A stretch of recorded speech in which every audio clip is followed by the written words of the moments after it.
Hello, my name's Chris Gibson. I was a Army enlisted MP as well as a ordnance officer and a psychological operations officer. I served in Somalia, Haiti, Iraq, and did 3 tours in Afghanistan. Today I'm going to talk to you a little bit about Afghanistan. My first deployment to Afghanistan, uh, I was a psychological operations officer, and my team was in charge of Eastern Afghanistan. Specifically, we were based out of Bagram, and then I went down and was stationed in FOB Airborne in Wardak. During this Are time, those both air bases? Airborne is actually was a small remote combat operation. Actually, it wasn't even a COB; it was a forward operating base. There was you had 2 ODAs of special forces, the A team, so the commander of the special forces company, and then we also had it was the battalion command for 10th Mountain. It was one of the artillery units. I can't remember the exact unit. So maybe we had 200 to 300 soldiers on this little base. We were located right outside of the government, the governor's office in Wardak, and Wardak is about 45-minute drive from Kabul. If you look on a map, we'll go ahead and then you zoom in on it. Okay, as you see, Afghanistan right there is about where FOB Airborne was, and then Kabul's here. Afghanistan, over the years, has had, I mean, it was 30, at that time it was 30, it's almost 40 years of war has been happening in there since the late 70s when the Russians invaded, and then they had the Russian-Afghanistan war, and then, of course, leading into the Taliban taking over, and thus the events of 9/11 and the war on terror for us is why we got involved with it. You can see Iran, Pakistan, and then the little finger here goes actually into China up here, and then you have Tajikistan, Uzbekistan, all former Soviet republics. In Afghanistan, if you read about it, you're going to hear something referred to as the Ring Road. Basically, Ring Road is a road that goes the whole country right through here. That's the main improved route that all supplies go for. Kandahar, Helmand's over here. Herat is far over here. I'll go ahead and put it down. The program I was working on at the time with the Special Forces, I was attached to 7th Special Forces, and then OpCon down with 20th Special Forces, which was one of the Reserve Special Forces units, which Special Forces meaning Green Berets, Army Green Berets. On our base, we had a civil affairs team, and then the PSYOP team, which I was the leader of. Our specific mission for this was a program called the AP3 Program. That was getting local villagers to protect their own villages. At the time, this was the start of the Afghan surge with McChrystal we basically set up a lot of small bases out in the middle of nowhere and put a footprint out there to keep the Taliban from having safe zones and operating and controlling large swaths of area. For long-term goals of stability in Afghanistan, we needed them to guard their own areas and protect their own areas. Wardak specifically was kind of divided up the way the country. You had Taliban proper. We had HIG, which is Hezbi Islami, which is also a political group in Afghanistan. But if you listen on the news, they're going to call them all Taliban. But there's I forget how many different militant groups there, with Taliban proper being the big one. Hig, and then the Haqqani network is one of the. It really was more of a smuggling network, but they did a lot of the suicide, the big car bombings, and the big attacks that you see on the news. I basically did a recruiting program for this, and what we did was go to the village elders. So I had a beard in Afghan culture, uh, especially early on. Now they've been around Americans and Westerners enough that it probably isn't so sad, but early on, if you didn't have at least a mustache and you're going up to this elder, that's like you're a man if you have a big beard and at least a mustache. So that just culturally, that's just the way a lot of these guys are. You're talking really rough mountain men, and these mountains were like nothing I've ever seen. It's the basically it's the foothills that goes in. The Hindu Kush go into the Himalayas.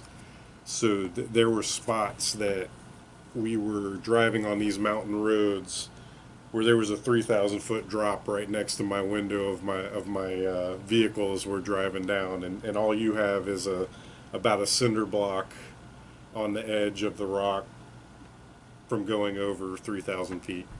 And then another 3,000 feet above you of mountain, like going through some of these passes. And like I said, the most rugged terrain, very beautiful terrain.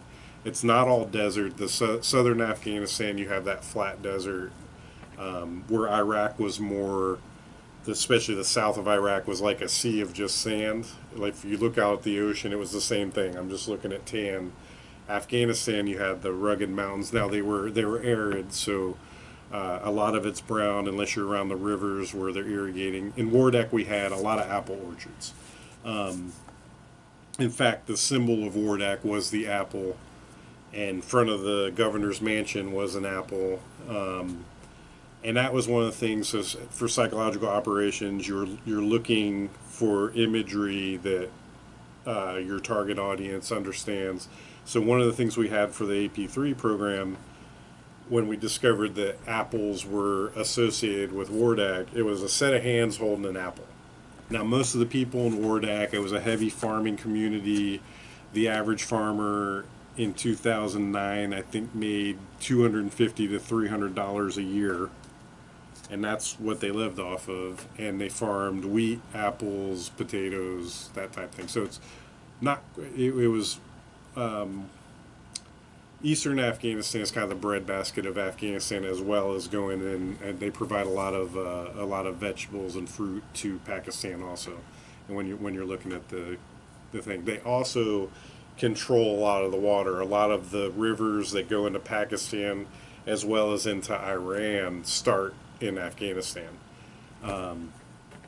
Coming off the mountains. Coming off the mountains, and then that water, it all starts and it goes down and feeds the breadbasket in Pakistan, that tribal area on the border.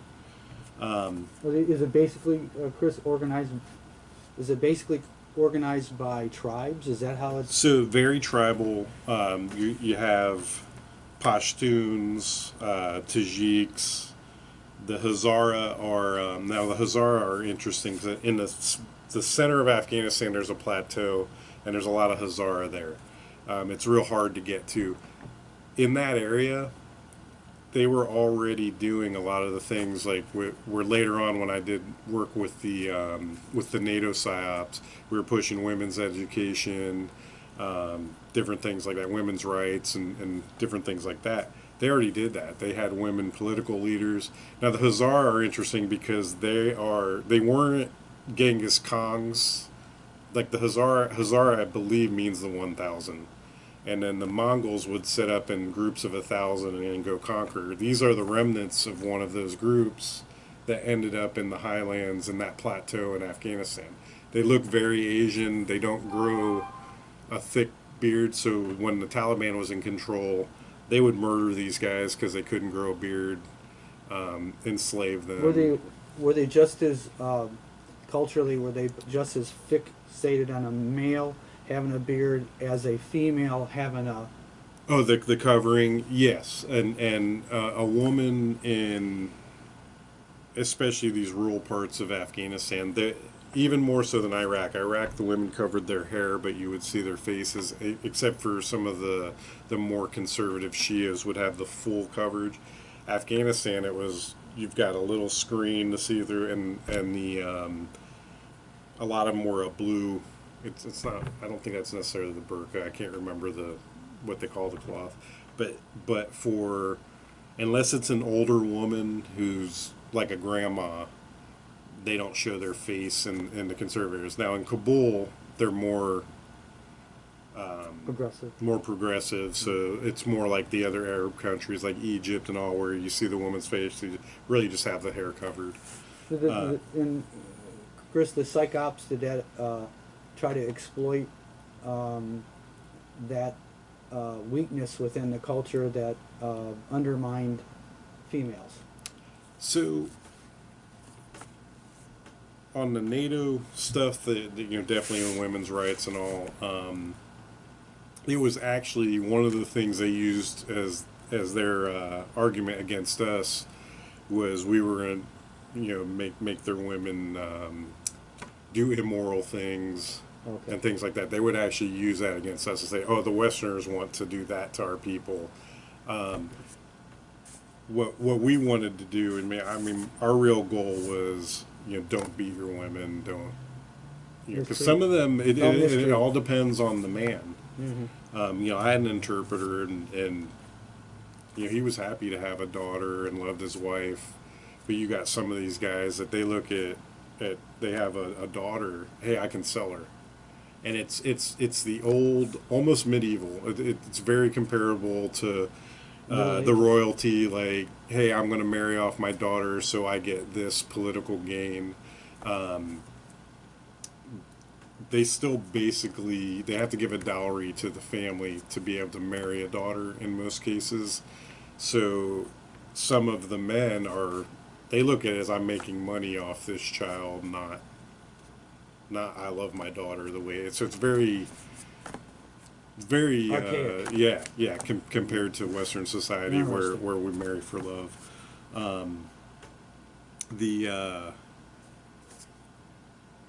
if a woman's out and not escorted by a male, even if it's just a little boy, like our little brother or a son, they could get beat up. If a Taliban come in, they've been known to murder women that were by themselves, things like that. Mm-hmm. So it's or rape them. Mm-hmm. So very bad things. But with this program, we met with the elders. The elders would vet the people that were part of the program. So think of it like a neighborhood watch that we trained. We'd give them weapons.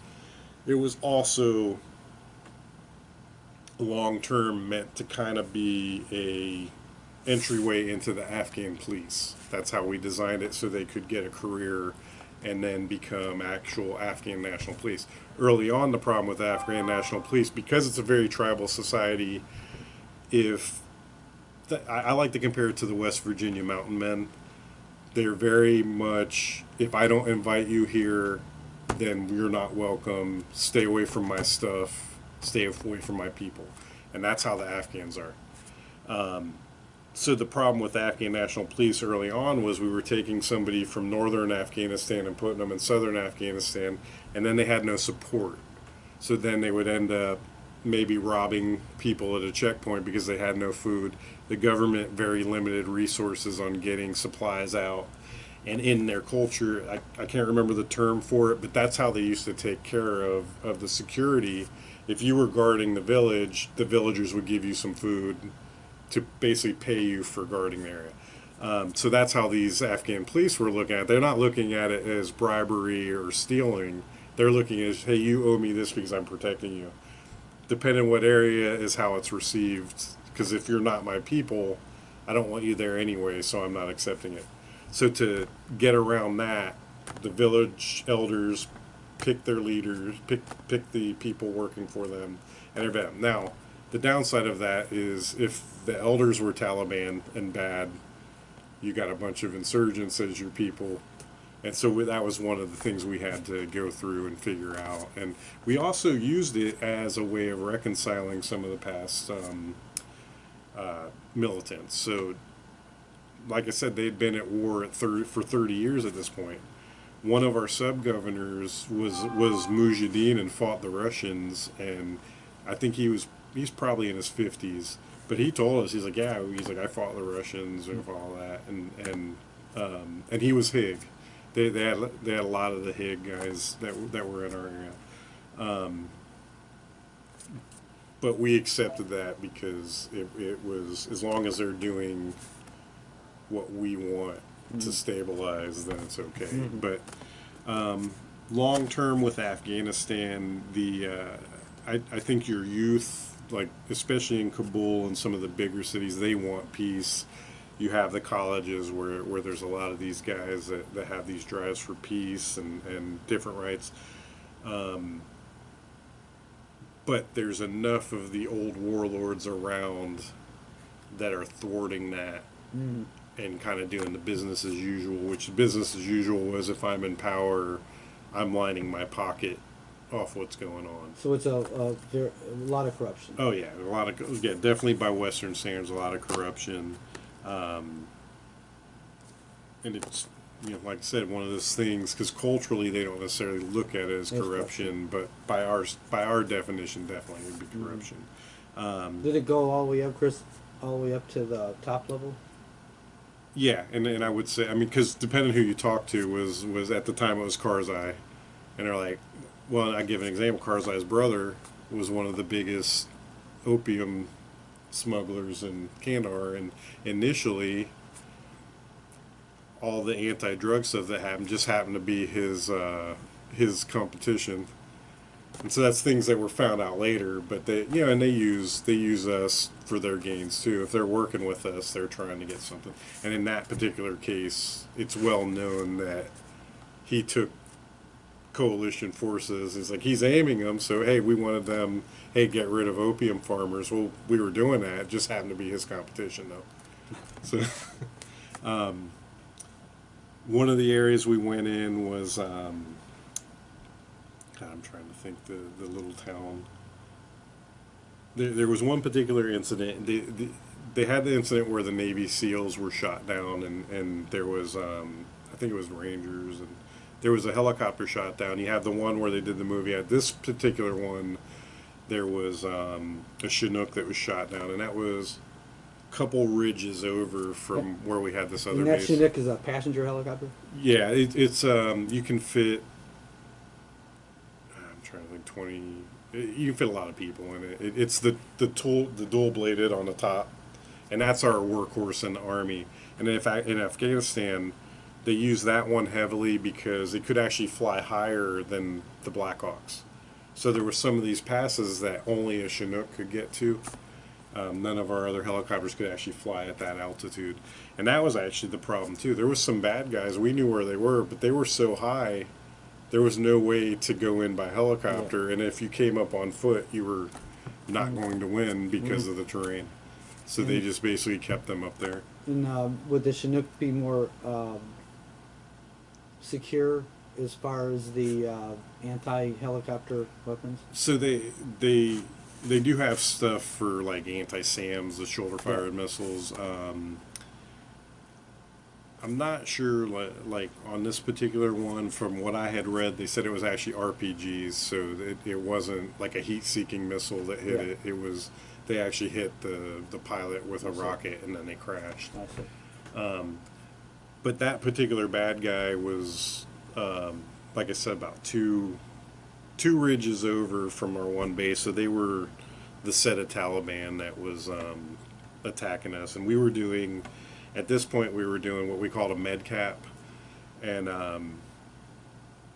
that was we would do a veterinarian, medical, dental, and then some food aid, and we had like some blankets and stuff like that, so we'd pass out some aid. And then as a PSYOP, I had some different things we'd pass out. What we would also do is we would I would pre and post test some of the products. So have it. And then with this AP3 program, I told you about the apple with the hand. One of my guys came up with this thing for the recruiting. He just put pictures of kids in the apple, and we knew our people couldn't read in our area, that they just, so it was such a low percentage that could actually read, that we had to communicate either by radio, which I had radio stations I ran, and then picture. So we came up with this poster with the kids in there, and when I post tested it, that was the only one that I had guys that couldn't read. They're like, oh, we need to protect our village. We need to come together. And they got it just from that picture. They already knew the apple in the hands was the AP3 program, so that, they already had some knowledge on it. But, just from showing them the picture, they got our message. So that was like one of the successes we had. But mostly we did radio to get the message across. Then as far as you talked about recruiting, but like psych ops, as far as to try to, in the battles that you had, the hostilities that took place, how, were there any that you can remember, Chris, that the psych ops played a major part in? Well, so there's been a few really, really good instances. They had there was a big one in the South that my friend actually, they dropped leaflets on, and it was really to prep the civilians, like, hey, we're going to be doing this, so leave the area. And it worked, and the sub goal was to get the enemy to go, and like I explained with the deception in Iraq and the other thing, by us saying one thing, making the enemy think you're going to do this move, they do what you want. Mm-hmm. And so that'll be one of the goals. With PSYOP, there was we had all different sorts of goals, so there's different programs. But in a tactical situation, say there was, and we did this particular one, we would have a speaker that you carry as a backpack, and we had a target that the SF was going to get, and my guys were there with the speaker, and they basically did a call out because they wanted to take them alive. If it's like Osama bin Laden, where you're going to take the guy out, different rules. Yeah. This one they wanted to get alive, so they actually announced, and he actually came out and surrendered instead of being at. So you would use it in that situation. If I got the enemy surrounded, you may use it for leverage. Like a public announcing, huh? Yeah, and the one speaker we have that we had, they have like an older one that goes back to, I think, Vietnam, and we use, these are techniques that have been used for years and years. The leaflets and all, I think World War I was one of the first ones. They had actual artillery shells that would drop leaflets. Oh, wow. They still have that capability, but usually what we would do is you take a box full of leaflets and you string it up and you kick it out the side of a plane, and then it rips open. And then you just do the math, what the wind's going, where your target is, and fly at that altitude, and then it lands, the paper lands where you want it. In Afghanistan, since they didn't, we actually had surveys, and they didn't really like the leaflets because they couldn't read them anyway, so they were like, why are you throwing garbage in my farm? So the radio was really the way to go in Afghanistan because of the high illiteracy rate. Mm-hmm. When I was in my last deployment with the NATO task force, we had a radio that went all around, and we actually, when you looked at the polls, we were right under BBC for people listening to us in that country at one point. I don't know if I don't even know if they still are operating the way they were, because 14 we closed down Enduring Freedom, and then it changed. I mean, we still have soldiers there, but the focus went to the Afghans doing the main operations rather than us doing supporting. We were training Afghans to do the tactical PSYOP and stuff, and some of them were really good. That was one of the things I did, was also training Afghans a little bit, did a few classes. The majority, though, Chris, aren't educated, huh? It depends what area. Like some of the cities you got more, but yeah, like overall that populace is and that was one of the goals with the NATO was getting more schools out there. one of the unfortunate things is they have the madrasas, which are a religious school, and the Afghans would spend all this money to send their kids to madrasas in Pakistan, and then those madrasas were militant and would basically train the kids to be suicide bombers and send them back. Um, just how that network was working at the time. How did it, with just not only your particular unit, but other, um, units within the Army, how did they deal with, kind of like, I heard that you really didn't know who your enemy was. How was that really tough? Yeah, it's hard because you have to have some trust when you're working with them, and you definitely had that in the back of your head when especially at the training places, because there was the one general who got killed. I was over there when that insider attack happened, and they shot him. A lot of those after the fact, when they looked at it, we had one, my very first deployment, the guys that relieved my guys, they had an insider attack right after. I was still there getting ready to leave, and really by a matter of days, it would have been my guys if it went down. But they, that particular guy was actually a U.S. citizen. He was an interpreter, Afghan that had come to the States at some point, but he got angry because they were going to fire him, and he stole a weapon from one of the security guards and then shot the Americans. And the one PSYOP guy who got shot just happened to be wrong place, wrong time, was going in his room and got shot.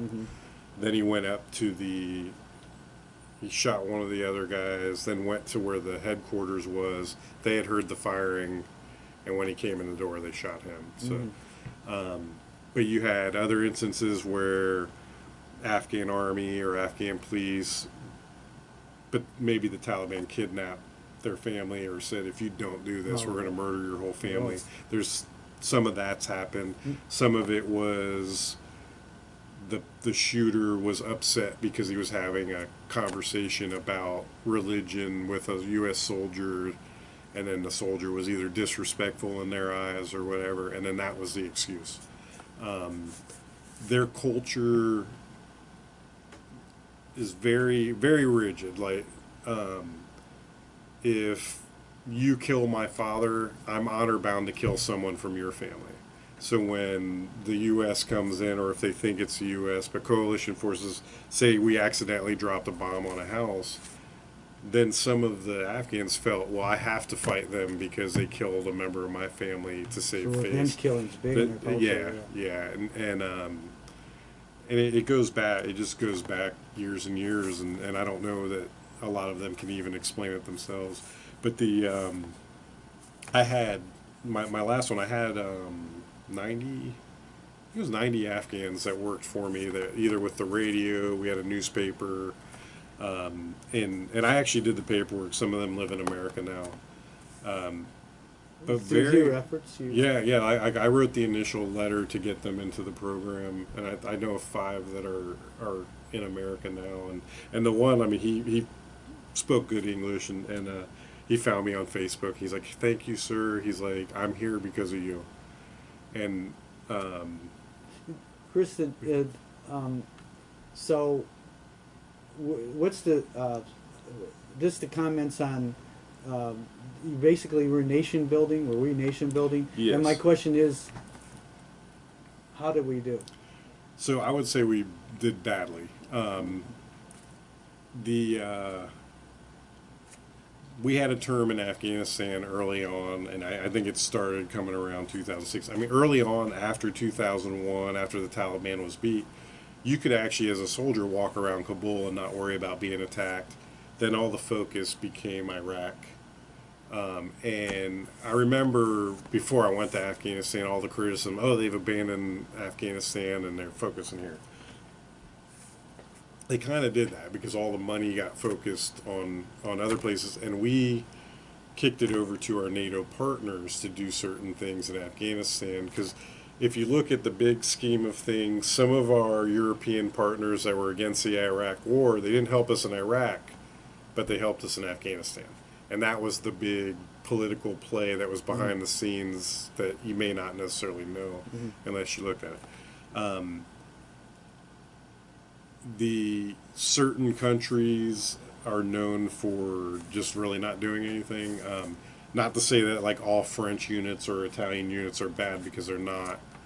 But I know of a French unit and an Italian unit that were paying off the Taliban to not attack them because the commanders just didn't want to lose anyone, and they did their time sitting on their little base. So they played into their culture. Yes. Yeah, and they just say, hey, we'll pay you not to attack us. And then they just sat there for however long they had to sit there. You know, and then you have like German units. I mean, I would hate to be in the German army. They had an incident where Taliban sold some fuelers, and I want to say the Germans, they ended up dropping a bomb on these tankers, but it killed some civilians. There was it was big bad publicity. Well, then they had I think the way it was when in 14, if a German defended themselves, they had to go back to the country and get tried for murder as a soldier. And I can't imagine being sent into harm's way by my country just to have that. Now, that's not to say that there aren't people that do criminal acts and they should be punished. And in my experience, what I've seen with that, America does a good job of it. Because everything I've seen over the years, and there's stuff that didn't hit the news, it got squashed, and those people were punished, and you know. So basically, we didn't do that good of a job. And is it a good point, Chris, that maybe America shouldn't be? With Afghanistan specifically, we had the term that, you know, it wasn't a 6-year war at that time. It was 6 one-year wars, and then, you know, every time it went. I think what we started doing in 2009 was the right direction, but it was a little bit late, and the people of America don't want to keep putting the resources into it. So we're kind of at the point of doing what we have to do, push as much as you can. They have to defend themselves now. It's time for them to take over. We've almost in a way created like a welfare society there by throwing money at it instead of, like I said, but the systems that we were put in place. And an example would be early on, doing a reconstruction team, people would say, okay, this government facility needs all these computers and all this, because we're thinking Western. Well, they don't have the electric infrastructure to keep all those computers going.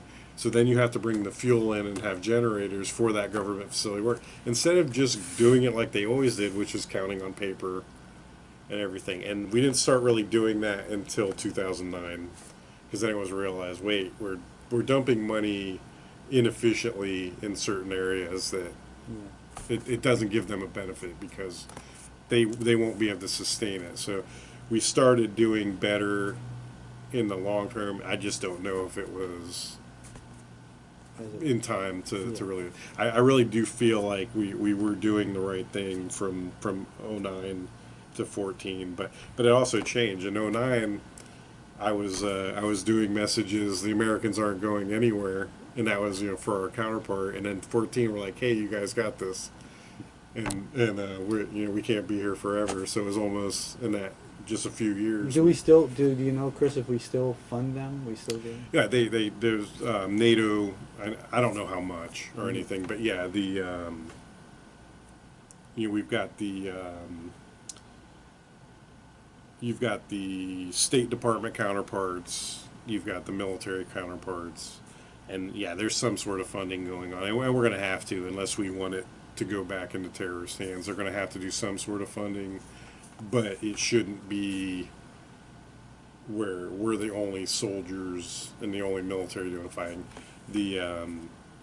I think they really have done that switch. By 14, they definitely did the switch to the Afghans fighting the war. The problem is, I don't think they could sustain it long term. Is it analogous to when in Vietnam, where we took over for we took over for the French? Is that analogous to where we took over for we got in there after the Russians? Same type of thing. It just I wouldn't.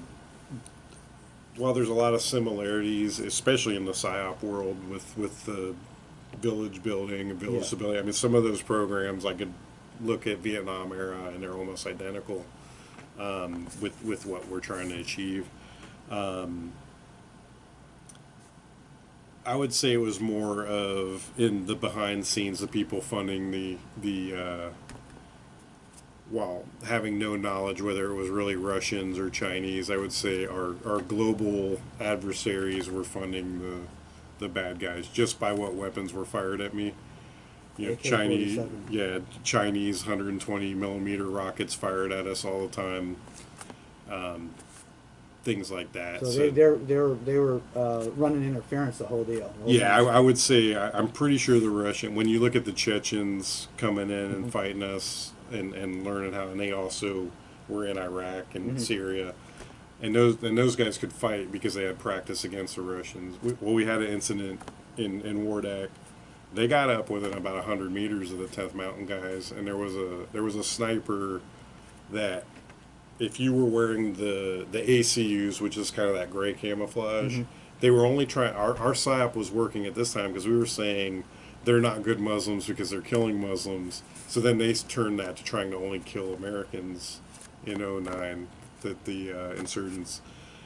So if you Okay, Kristen. The, the the couple things I thought of was or the first thing was is this not comparable to when the Americans took over for the French in Vietnam, and because and that result, and then now we have us taking over for basically coming in, not taking over, but coming in after the Russians. Do you think it's a fair analogy? and there are definitely some similarities, but where I would say it was different is the French were an ally, so we're coming in probably with some similar objectives that they had. Not to say that some of our objectives aren't the same thing the Russians were trying, but I would say that the Russians are still an adversarial role versus an ally role in this whole thing, and they're going to try and counter our goals along the way. And you can see this if you look at some of the geopolitical landscape, especially in the Middle East and Far East. So ultimately, they're behind the scenes trying to trip us up and create issues where I'm pretty sure the French weren't doing that to us in Vietnam. So. And then the other thing is for a person that doesn't have the experience that um, their fathers and mothers have as far as this sort of thing. What would be the takeaway as far as when we got um, when we invaded Afghanistan and 20 years later we're leaving? What would be the takeaway? Um, well, ultimately, as a soldier, as military, our job is to achieve whatever the goals our leadership tell us to do. So the politicians, they come up with the goal, and then our military leaders make our missions and all. So ultimately, we're supporting what the leadership of the country is trying to achieve. Particularly with Afghanistan, it's to have a stable Afghanistan, to not have a terrorist stronghold like we did prior with Al Qaeda having training camps. We want to avoid that. They don't want to have a lawless land where terrorists can train and come to our soil and kill our people. So ultimately, you have to prevent that. We're at a point now where the Afghans have to defend themselves. So when you look at their GDP and all, the size of their army, they have to have external support from us and NATO. There's no way as a country they can afford it. So there's going to be some money going to it. Ultimately, hopefully, we can get to a peaceful place. I like I said, I had several Afghans that worked for me. I had a lot of Afghans that worked for me, that really good people, hospital people, and they just want a safe place for them and their children to have a good life. They want the same thing that we want. and ultimately that's how I saw it, was trying to stabilize that country to where they can have a normal life and watch their kids grow up in a safe area. Okay. So. Anything you'd like to say before we end here? No, that's really it. If you're interested in this kind of, I mean, there's so much history in Afghanistan. Like one of the things I liked was because I had learned some of the British history of their involvement in Afghanistan, and traveled some of that same ground. I mean, I saw one of the dams that the Brits built in the 1800s originally, going through some of these passes, like I described earlier, how tall and just how rugged and beautiful some of that terrain is, and walking the same path as Alexander the Great, uh, as well as in Iraq, with Babylon and everything. I've always looked at everything from, because I liked history. If I knew the history of that area, then I try to see some of the same sites. And Afghanistan is full of some historic, beautiful things, and it's a shame that due to the conflict, it's not a world tourism site for some of it. The World Tourism, Chris, and the thing is we've always known all along that it's basically a crossroads. Right? Oh yeah, It's yeah. basically you go. This is how you get into. You go basically. It's the Far East, but it's the Western Far East, right? Yeah. So, okay. Thank you, Chris. Thank you.